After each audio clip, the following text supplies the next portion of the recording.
अभी इसी समय पाकिस्तान के ऊपर कब्जा करना चाहिए हमें। अमेरिका हमेशा पाकिस्तान के अंदर आतंकवादियों को पालता है, उनके लिए पैसा देता है, उनके लिए हथियार देता है, ताकि वो हमेशा भारत से एक लड़ाई की स्थिति में रहे।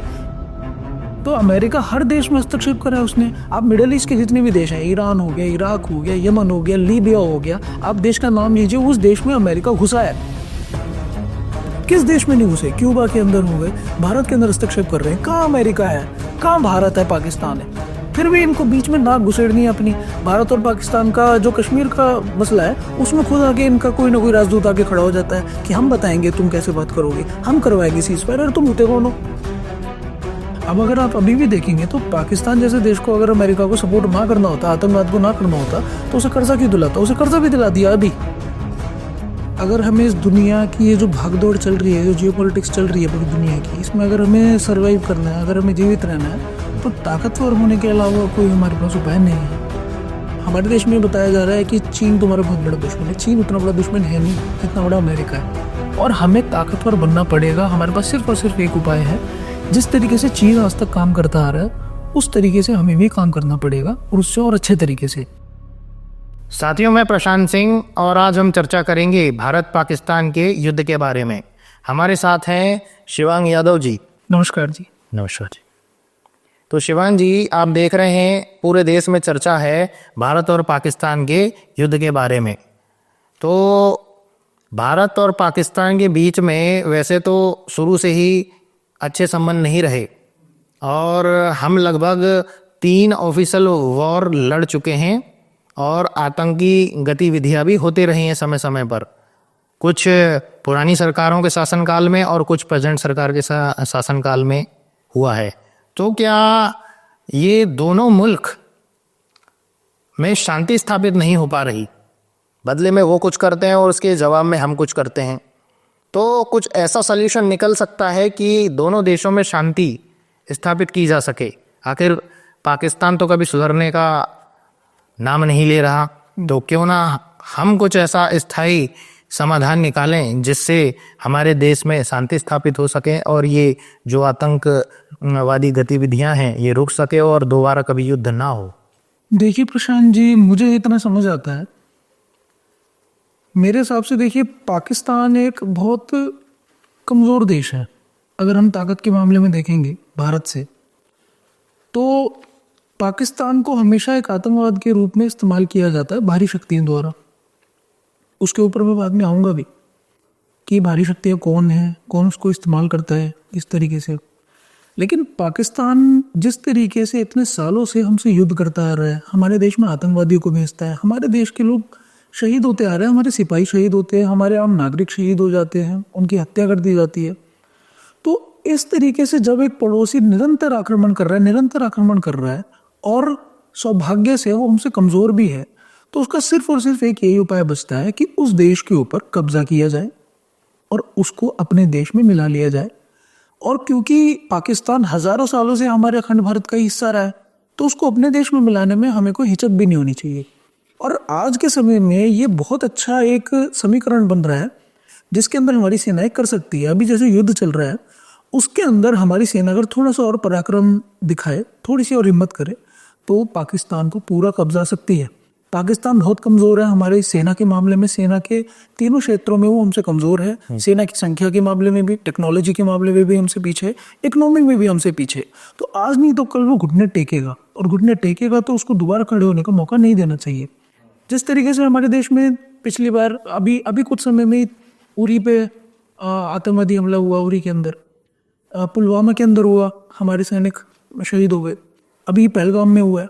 तो हर बार क्या हम बस उसके अंदर जाएं और एक सर्जिकल स्ट्राइक कर दें, या बस कुछ आतंकवादी ठिकानों को ख़त्म करके बस इतने तक तो नहीं रहना चाहिए, क्योंकि इतने सालों से हमारे देश के सिपाही शहीद हो रहे हैं। और जो मैं युद्ध की बात कर रहा हूँ, तो बहुत लोग ये सोच रहे होंगे, आप भी या फिर ऐसे बहुत लोग ये सोच रहे होंगे कि मैं एक कमरे में बैठ के युद्ध की बात कर रहा हूँ, वहाँ जो सिपाही मर रहे हो उनसे पूछो। मैं जानता हूँ अपने देश के सिपाहियों का दर्द, मैं लोगों का दर्द भी जानता हूँ। इसीलिए मैं इस बात को कह रहा हूँ कि इतने सालों से जो निर्मम हत्या होती आ रही है, अगर उनको रोकना है तो एक बार हमें युद्ध करना पड़ेगा। उस युद्ध के अंदर मैं जानता हूँ हमारे सिपाही शहीद होंगे एक अच्छी संख्या में, लेकिन अगर हमें आगे तक की हिंसा बचानी है आगे तक की एक बड़ी हिंसा बचानी है तो छोटी हिंसा शायद हमें करनी पड़े, पाकिस्तान के ऊपर पूरे तरीके से कब्जा करना पड़ेगा। उसके अलावा हमारे पास और कोई उपाय बचता नहीं है कि अगर हम इस लड़ाई को कभी भी रोक सकें। इसीलिए अभी हमारी सेना का और ये बहुत अच्छा समय है। क्यों? अंतर्राष्ट्रीय स्तर पर भी अगर हम जियोपॉलिटिक्स को देखें तो अभी ये बहुत अच्छा समय है पाकिस्तान के अंदर घुसने का। क्यों? क्योंकि हम जब इतिहास में देखते हैं तो अमेरिका हमेशा से पाकिस्तान का समर्थन करता है। जब भी हमारा युद्ध पाकिस्तान से हुआ, अमेरिका ने उसका साथ दे दिया है, हमें अपने कदम पीछे हटाने पड़ते हैं। चीन उसका साथ देता है और आज पता नहीं किसी तरीके से ऐसी एक परिस्थिति बन गई है कि अमेरिका उसका साथ नहीं दे रहा है उस तरीके से जैसे पहले दिया करता था। जी। अभी नहीं साथ दे रहा है, अभी बस बयान दे रहा है, उतनी जल्दी नहीं साथ देने आ रहा। चीन भी केवल बयान तक सीमित है, अभी उसका साथ नहीं दे रहा। अगर किसी भी तरीके से इन दोनों में से कोई एक भी उसका साथ देने आ गया तो हमारे लिए बहुत मुश्किल खड़ी हो जाएगी। अगर चीन भी साथ देने लग गया पाकिस्तान का, तो जो युद्ध हम 7 दिन में 8 दिन में पाकिस्तान को हरा सकते हैं, उसको हराने में कई महीने लग जाएंगे और शायद हरा भी ना पाए। चीन असीमित ताकत उसको दे सकता है, अगर अमेरिका साथ आ गया तो अमेरिका उसको असीमित ताकत दे सकता है। इन लोगों का भरोसा नहीं किया जा सकता। इसीलिए अभी ऐसा मौका बन रहा है, हमें अटैक करना चाहिए, उसके अंदर जाना चाहिए। और एक और वजह है क्यों हमें अब कर देना चाहिए, क्योंकि काफ़ी हद तक पाकिस्तान हमारे लड़ाई करने के तरीके को समझ भी चुका होगा। जी। अभी हमने जिस तरीके से हथियारों को उसके इंटरसेप्ट करा, हमारे डिफेंस सिस्टम ने उनको इंटरसेप्ट कर लिया, हमने उसके ऊपर जो आक्रमण करे, हम किस तरीके से आक्रमण करते हैं, कितने दिन में रिएक्ट करते हैं, पहले किन किन जगहों को हम मार्क करके पहले नष्ट करते हैं, वो पाकिस्तान हमारी स्ट्रेटेजी समझ चुका है। आगे वो उसी के लिए तैयारी कर लेगा, उतना ही ताकतवर होके आएगा। इसीलिए अगर जब भी दुश्मन घुटने पे हो तो उसे पूरे तरीके से परास्त करना चाहिए। इतिहास से हमने सीखा है। और अभी जिस तरीके से पीछे खबर भी है कि सीज फायर कर दिया, सीज फायर अगर कोई करवा भी रहा है या हो भी रहा है तो उसको हमारी सरकार को नहीं रुकना चाहिए, वहां तक आगे जाना चाहिए और पाकिस्तान को पूरे तरीके से एक बारी उसके ऊपर कब्जा करना चाहिए। जी। शिवांग जी, अभी आपने सीज फायर की बात की और आजकल देश में बड़ा ही चर्चा का विषय बना हुआ है कि भारत और पाकिस्तान का जो युद्ध विराम हुआ, जो सीज फायर हुआ है, इसमें अमेरिका का बहुत बड़ा हाथ है। तो अगर हम इस बात को मान भी लें कि अमेरिका ने सीज फायर करवाया है, तो अमेरिका कौन होता है हमारे मामलों में बोलने वाला और सीज फायर करवाने वाला? इसका क्या कारण है? देखिए, जब हम अमेरिका की ओर देखते हैं तो हमें समझ आता है कि ये जो पाकिस्तान के अंदर भी आतंकवाद है या दुनिया के देशों के अंदर, जितने भी देशों के अंदर आज जो हमें आतंकवाद दिखाई देता है, जब हम उसकी मूल में जाते हैं, उसकी जड़ में जाते हैं कि आखिरकार ये आतंकवादी संगठन बना कैसे, किसने बनाया, कब बना था, तो जब हम उसके मूल में जाते हैं तो आपको सिर्फ एक देश का नाम वहाँ पे दिखाई देगा, अमेरिका। क्यों? क्योंकि अमेरिका एक ऐसा देश है जिसे पूरी दुनिया के देशों में हस्तक्षेप करने की एक आदत है। हर एक पड़ोसी देश को वो दूसरे पड़ोसी देश से हमेशा लड़वा के रखता है। क्यों? क्योंकि कोई भी देश उसके बराबर ताकतवर ना हो जाए, हमेशा अमेरिका इस तरीके से सोच के रखता है। इसीलिए आज तक आप जितने भी देशों में देखेंगे कि पूरी दुनिया में जितनी भी गड़बड़ें हुई हैं अभी तक, तख्ता पलट हुआ है, कहीं पर कोई विद्रोह हो गया, किसी सरकार को बदल के दूसरी सरकार ला दी गई, उस देश के अंदर आतंकवादी खड़े कर दिए गए, उन सब के बीच में अमेरिका दिखाई देगा। अभी कुछ दिन पहले ही पाकिस्तान के जो डिफेंस मिनिस्टर थे, उनका एक टीवी के ऊपर बयान काफी विवादित हुआ था। काफी लोगों ने उसको देखा था। वो क्या कह रहे थे, उनसे एक रिपोर्टर पूछ रही थी कि आप आतंकवाद किस तरीके से आप इसको चला रहे हैं, अभी तक खत्म क्यों नहीं करा। तो उसके जवाब में वो क्या कह रहे थे डिफेंस मिनिस्टर, वो ये कह रहे थे कि हम इतने सालों से आतंकवाद को पालते हुए आ रहे हैं, किसके लिए? अमेरिका के लिए और ब्रिटेन के लिए। उन्होंने शब्द इस्तेमाल करा, हमने डर्टी वर्क कर रहे हैं हम इतने सालों से अमेरिका और ब्रिटेन के कहने पर। Well, we have been doing this dirty work for United States for about 3 decades, and West, including Britain. तो ये जो बयान इन्होंने दिया डिफेंस मिनिस्टर ने, ये कोई गलत बयान नहीं दिया है, ये बिल्कुल स्पष्ट बात है। पाकिस्तान के अंदर जो भी आतंकवाद आज है उसके मूल है अमेरिका। अमेरिका हमेशा पाकिस्तान के अंदर आतंकवादियों को पालता है, उनके लिए पैसा देता है, उनके लिए हथियार देता है, ताकि वो हमेशा भारत से एक लड़ाई की स्थिति में रहे। क्यों रहे? क्योंकि अमेरिका को समझ आता है कि एशिया के अंदर अगर कोई एक बड़ी ताकत हो सकती है तो भारत हो सकती है, और उस ताकत को इतना बड़ा कभी ना होने दिया जाए कि वो अमेरिका जितनी ताकतवर हो जाए। तो उसके लिए क्या किया जाए? उसको उसके पड़ोसी से लड़ा के रखा जाए। कैसे लड़ाएंगे? आतंकवादी पालो और आतंकवादी आक्रमण करते रहें, जिससे इस देश की सरकार को लगे कि इस सरकार ने आतंकवादी भेजे हैं और वो उससे लड़े, ठीक है। तो पाकिस्तान एक छोटा सा प्यादा है, जैसे हम चेस खेलते हैं तो प्यादे होते हैं लेकिन पीछे रानी और राजा भी होते हैं। तो ये पाकिस्तान एक छोटा सा प्यादा है, हमें प्यादे को भी हटाना है रास्ते से। प्यादे को रास्ते से हटाने के बाद लेकिन नजर फिर राजा पे भी होनी चाहिए। जी। राजा कौन है? अमेरिका है। तो आप सिर्फ पाकिस्तान की बात मत देखिए, पूरे दुनिया के इतिहास में जब हम देखते हैं तो अमेरिका हर देश में हस्तक्षेप करा है उसने। आप मिडिल ईस्ट के जितने भी देश हैं, ईरान हो गया, इराक हो गया, यमन हो गया, लीबिया हो गया, आप देश का नाम लीजिए, उस देश में अमेरिका घुसा है। जी। ईरान के अंदर तख्ता पलट करवाया अमेरिका ने 1953 में। उसके बाद फिर इराक के अंदर सद्दाम हुसैन था, सद्दाम हुसैन इन्हीं के द्वारा खड़ा किया गया एक आदमी था, अमेरिका की खुफिया एजेंसी है CIA। CIA पूरी दुनिया में यही काम करती है, तख्ता पलट कराना। कोई एक देशभक्त आदमी खड़ा हो गया दुनिया के किसी भी देश में, उसका तख्ता पलट कराओ, अपने आदमी को बैठाओ। इन्होंने सद्दाम हुसैन को बैठाया, सद्दाम हुसैन अपनी मर्जी से काम करने लग गया। फिर सद्दाम हुसैन को बैठाया, ये बोल के घुस गए इराक के अंदर। इराक के अंदर ये लोग ये बोल के घुसे कि इराक न्यूक्लियर हथियार बना रहा है और वो हमारे लिए खतरा हो सकता है। कब कह रहा है अमेरिका ये? ये बात कब कह रहा है? जब कह रहा है जब अमेरिका खुद 1000 न्यूक्लियर टेस्ट कर चुका था। 1000। जी। ठीक है। 1945 से लेके 1990 के आसपास तक अमेरिका लगभग 1000 टेस्ट कर चुका था, खुद 1000 टेस्ट कर चुका है। और एक देश के अंदर बस ये बोल के घुस रहा है कि ये बनाने वाले हैं। तब तक बनाया भी नहीं था, इराक ने कुछ भी नहीं करा था, सिर्फ ये बोल के घुस गया और उसके अंदर उसने लाखों लोग मार दिए, लाखों लोग। मतलब दुनिया के सबसे बड़े नरसंहारों में से एक नरसंहार है इराक का नरसंहार। और जब मार के बाहर निकल गए इराक से तो फिर इनसे पूछा गया कि भाई तुम्हें मिले वो हथियार? तो कह रहे नहीं, वो हमारी इंटेलिजेंस की थोड़ी सी गड़बड़ हो गई थी, हमें हथियार नहीं मिले। मतलब इतने लाखों लोगों को तुमने मार दिया और बस ये कह के कि वहां पे हथियार हैं, हो सकते हैं। तो ये कितने निर्दयी, कितने मतलब कि बदमाश लोग हैं अमेरिका के। ये इसकी कोई सीमा नहीं हो सकती।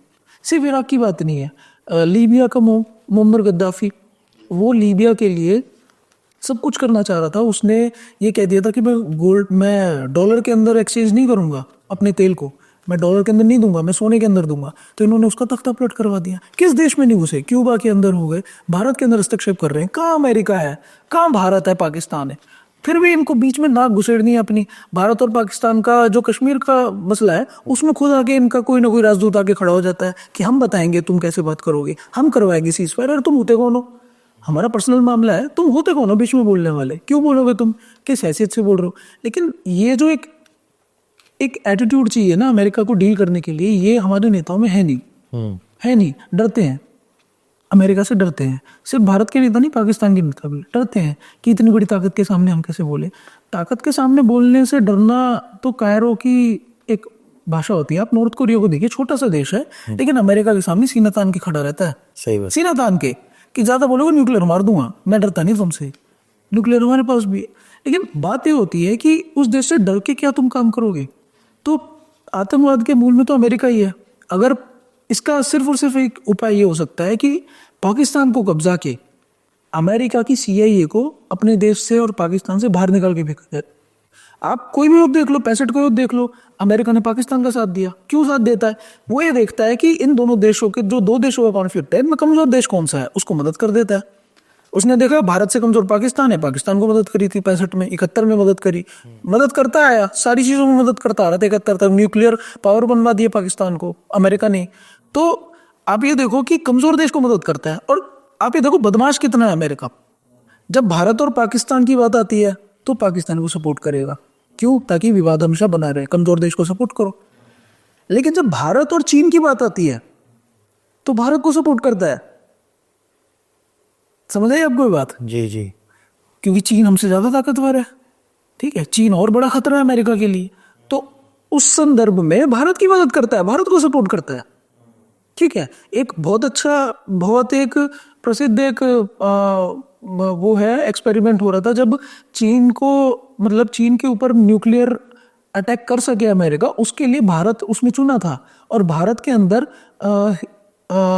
उत्तराखंड के आसपास हिमालय के अंदर इन्होंने अपनी एक न्यूक्लियर फैसिलिटी भी बनाने की कोशिश करी थी, जहां पर एक न्यूक्लियर बॉम्ब एक एवलांच में खो गया था और वो आज तक खोया हुआ है।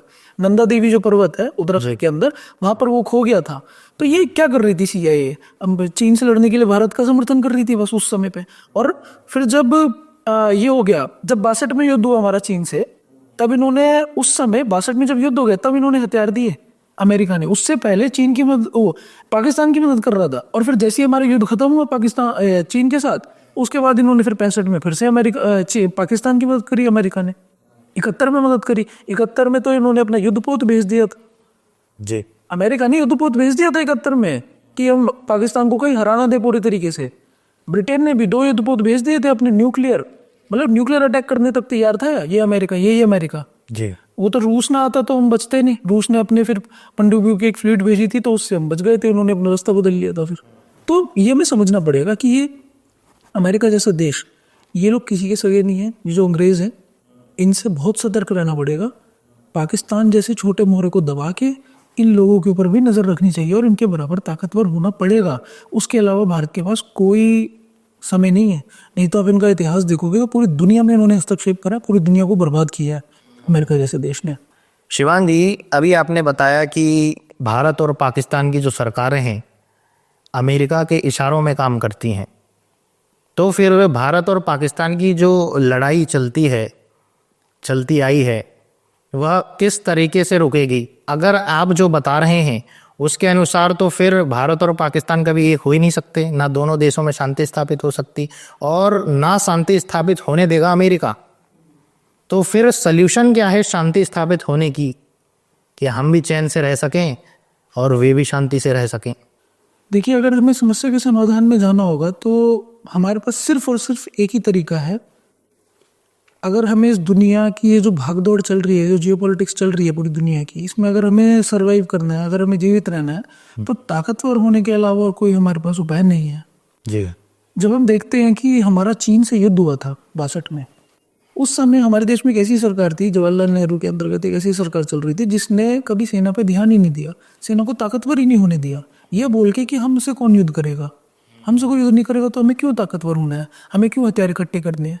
तो सेना का मनोबल इतना डाउन था कि हम चीन से हारे। हम जीत सकते थे, चीन के पास ऐसे कोई उस समय बहुत बड़े हथियार नहीं थे। चीन ने सिर्फ 2 जगहों पे दावा अपना ठोका था, अक्साई चीन और अरुणाचल के कुछ हिस्सों पर, और उसने वो दोनों जगह कब्जा ली थी। हमारी सेना को पीछे हटना पड़ा था। लेकिन जब हम उसी युद्ध में देखते हैं तो हमारे देश में बताया जा रहा है कि चीन तुम्हारा बहुत बड़ा दुश्मन है। चीन उतना बड़ा दुश्मन है नहीं जितना बड़ा अमेरिका है। चीन पीछे हटा था, ये बात आप जानते हैं। जी। अरुणाचल जीत लिया था चीन ने, आधा अरुणाचल जीत लिया था लगभग, और अक्साई चीन जीत लिया था। अक्साई चीन उसने नहीं छोड़ा, लेकिन अरुणाचल के उस हिस्से तो उससे पीछे हटा था चीन। ठीक है, तो बात यह है कि जिस दिन हम चीन के बराबर ताकतवर हो गए या उससे ज्यादा ताकतवर हो गए, तब हम जाके अपने इन हिस्सों पे अपना अधिकार मांग सकते हो। शायद चीन दे भी दे एक तरीके से बात करने में। चीन हमारा उतना बड़ा दुश्मन नहीं, असली दुश्मन हमारा अमेरिका है। और हमें ताकतवर बनना पड़ेगा। हमारे पास सिर्फ और सिर्फ एक उपाय है। जिस तरीके से चीन आज तक काम करता आ रहा है उस तरीके से हमें भी काम करना पड़ेगा, और उससे और अच्छे तरीके से। कैसे? चीन अपने देश में कर्ज मुक्त पैसा बना रहा है, काफ़ी समय से पैसा बनाता है, ठीक है, और उसको राइट ऑफ कर देता है। तो वो अपने सारे खर्चे निकाल रहा है। अपने देश में बहुत सारे लोगों को उसने रोजगार दे दिया। छोटे छोटे बिजनेस चला रहे हैं वहाँ पर लोग। कैसे कर पा रहे हैं? अपना पैसा बना रहे हैं, कर्ज मुक्त पैसा। हमारी जो देश की सरकार है वो कर्ज पे पैसा बनाती है और उस कर्ज का ब्याज भी चुकाती है। अपने ही देश में खर्च होने वाला पैसा, अपने ही लोगों के ऊपर खर्च होने वाला पैसा हमारी देश की सरकार कर्ज पर लेती है और उसका ब्याज भी चुकाती है। तो हम गरीब नहीं होंगे तो कौन होगा? अमेरिका अपने देश में जो पैसा खर्चा कर रहा है वो कर्ज मुक्त पैसा खर्चा करता है। अपनी देश की सेना के ऊपर जो वो बजट खर्च करता है उस पैसे को वो बिल्कुल अपने लिए नया बनाता है अमेरिका। ठीक है, तो हमारे देश के लोगों के दिमाग में लोगों ने क्या भ्रम डाल दिया इकोनॉमिस्टों ने कि हम अपना पैसा खुद नहीं बना सकते, हमारे देश में जितना सोना होगा हम उतना ही पैसा बनाएंगे। सारी बातें गलत है। गोल्ड स्टैंडर्ड बहुत पहले खत्म हो गया था। सोने के आधार पर पैसा नहीं बनता, हवा में पैसा बनता है। बैंक बनाते हैं, उसके ऊपर ब्याज भी लेते हैं। हमारे देश का पैसा बैंक बना रही है, जो कमर्शियल बैंक है, प्राइवेट बैंक, ये बना रहे हैं। हमारी सरकार नहीं बना पा रही है। तो इस अगर मैं अर्थव्यवस्था के ऊपर बात करूँ तो एक लंबी बात हो जाएगी। लेकिन मोटा मोटी हमें समझना पड़ेगा कि हमें अपनी अर्थव्यवस्था अपने हाथ में लेनी पड़ेगी, अपना कर्ज मुक्त पैसा बनाना पड़ेगा, अपने देश में हर सेक्टर पे इन्वेस्ट करना पड़ेगा। किस पे? आर्टिफिशियल इंटेलिजेंस पे इन्वेस्ट करना पड़ेगा। चीन बहुत बड़ी मात्रा में उस पर इन्वेस्ट कर रहा है। उसके देश में डीप सीक जैसी कंपनी खड़ी हो गई। कैसे खड़ी हुई? सरकारी मदद से खड़ी हुई। जी। अगर हमारे देश की सरकार सच में इतनी समझदार होती, अपना खुद का पैसा बनाती, तो छोटी छोटी कंपनी में लोगों को खड़े करने के लिए, जो अपना स्टार्टअप खड़ा करना चाहता है, उनको पैसा दे, सस्ता पैसा दे। अगर वो कंपनी डूब भी जाए तो कोई बात नहीं, ये लोग इसलिए पैसे नहीं देते कि कंपनी डूब जाएगी। अरे इस डर से क्या हम अपने देश में कुछ खड़ा नहीं होने देंगे कि कंपनी डूब जाएगी? डूबती है तो डूब जाए, दूसरी नहीं खड़ी हो जाएंगी। तो आर्टिफिशियल इंटेलिजेंस के ऊपर खर्च करें। अब आगे आने वाले युद्ध आर्टिफिशियल इंटेलिजेंस का है। अब हमारे सिपाही क्यों लड़ने जाएंगे युद्ध में? सही बात। रोबोट लड़ेंगे, सिपाही क्यों लड़ेंगे? अब हम अपने सिपाहियों को शहीद क्यों कराएं बॉर्डर के ऊपर? तो रोबोट लड़ेंगे, तो उसके ऊपर काम करना चाहिए हमारी सरकार को। आर्टिफिशियल इंटेलिजेंस के ऊपर पैसा खर्च कर पाएगी फिर हमारी सरकार अच्छे डिफेंस बजट पे खर्च कर पाएगी, ज्यादा से ज्यादा डिफेंस बजट बनेगा। अमेरिका जैसा देश हमारे सामने क्या है? सही बात। हमारे लोग अमेरिका में जाते हैं सबसे ज्यादा। हमारे ब्रेन ड्रेन जो है हमारे देश से हो रहा है, दिमाग हमारा सारा अमेरिका जा रहा है, वो कहाँ लग रहा है? उनकी मेडिकल फैसिलिटीज में लग रहा है, उनके डिफेंस सेक्टर में लग रहा है। तो उससे वो मजबूत हो रहे हैं। अगर हम अपना खुद का पैसा बना पाएंगे, हम अपनी अर्थव्यवस्था इससे मजबूत कर पाएंगे, तो हमारा दिमाग हमारे देश में रहेगा और फिर हमसे आगे कौन निकल सकता है? दुनिया में सबसे बड़ी जनसंख्या है हमारी, ठीक है। तो ताकतवर होने के अलावा हमारे पास और कोई उपाय नहीं है। हम आर्थिक रूप से ताकतवर होंगे तो फिर हम डिफेंस में भी बहुत ताकतवर हो सकते हैं। और चीन का अगर मुकाबला करना है, चीन से अपने कब्जा हुए हिस्से लेने हैं, तो उसके लिए ताकतवर होने के अलावा और कोई उपाय नहीं है। पाकिस्तान जैसे देश को कब्जा करना है तो वो हम आज भी कर सकते हैं, लेकिन और ज़्यादा ताकतवर हो गए तो हम एक बहुत मजबूत स्थिति में होंगे इन देशों से लड़ने के। अब बात आती है सरकार की। इस सरकार की मंशा मुझे लगती नहीं कि शायद ये करेगी। इससे पहले वाली सरकारों की भी नहीं है। इस सरकार को टाल के फिर कांग्रेस की सरकार भी आ गई तो भी नहीं करेगी। इसके लिए कुछ देशभक्त लोगों को ही निकल के आना पड़ेगा। हम लोग एक संगठन बना रहे हैं भारतीय परिवार के नाम से। उसमें हम कोशिश करते हैं कि युवा जो देश के अंदर, जो देश के बारे में सच में सोच रहे हैं, गहराई से चिंतन कर रहे हैं, उनको एक साथ जोड़ दें। तो उसके लिए हम एक नंबर भी देते हैं कि वो नंबर पे मतलब साथी कॉल कर सकते हैं। और अगर इस देश की और दुनिया की अर्थव्यवस्था को किसी को समझना है, जियो पॉलिटिक्स को किसी को समझना है, तो उसे बैंकों में चल के तब जरूर पढ़नी चाहिए कि कुछ लोगों ने पूरी दुनिया पर अपना कब्जा कैसे कर लिया जी। और ये अमेरिका जैसा देश किस तरीके से अपनी राजनीति चला लेता है। अब अगर आप अभी भी देखेंगे तो पाकिस्तान जैसे देश को अगर अमेरिका को सपोर्ट ना करना होता, आतंकवाद को ना करना होता, तो उसे कर्जा क्यों दिलाता? उसे कर्जा भी दिला दिया अभी, बिल्कुल ठीक है, अभी उसे कर्जा भी दे दिया। तो बात यह है कि अमेरिका और यूएन ये लोग सब एक साथ हैं और इन्हीं के तरीके से पाकिस्तान जैसे देश मजबूत हो रहे हैं, आतंकवाद इनके अंदर फैल रहा है। तो अगर हमें इनको टैकल करना है तो हमें सबसे पहले अध्ययन करना पड़ेगा चीज़ों का कि ये अर्थव्यवस्था कैसे चल रही है, ये जियोपॉलिटिक्स चलती कैसे। इसके ऊपर कुछ देशभक्त जो युवा हैं उनसे जुड़े साथ में है। इतनी मैं बस बात रखना चाहूँगा अपनी। तो शिवान जी का बहुत बहुत धन्यवाद करेंगे हम कि उन्होंने इतनी महत्वपूर्ण जानकारी हमें दी। और साथियों, ये जानकारी प्रत्येक देशवासियों को सुननी चाहिए, समझनी चाहिए और ये कोशिश करनी चाहिए कि हमारा देश है भारत और हमारा देश में किसी गैर मुल्क का कंट्रोल है, उनके इशारों पे चलता है। तो क्या ये हम समझें कि हम भारत, आज़ाद भारत में सांस ले रहे हैं या गुलाम भारत में? ये बहुत बड़ा प्रश्न है साथियों। तो आपका बहुत बहुत धन्यवाद शिवांग जी। तो हम इसी बात के साथ अपनी चर्चा को विराम देंगे और मिलेंगे एक नए मुद्दे के साथ एक अगली वीडियो में। तब तक के लिए जय हिंद, वंदे मातरम।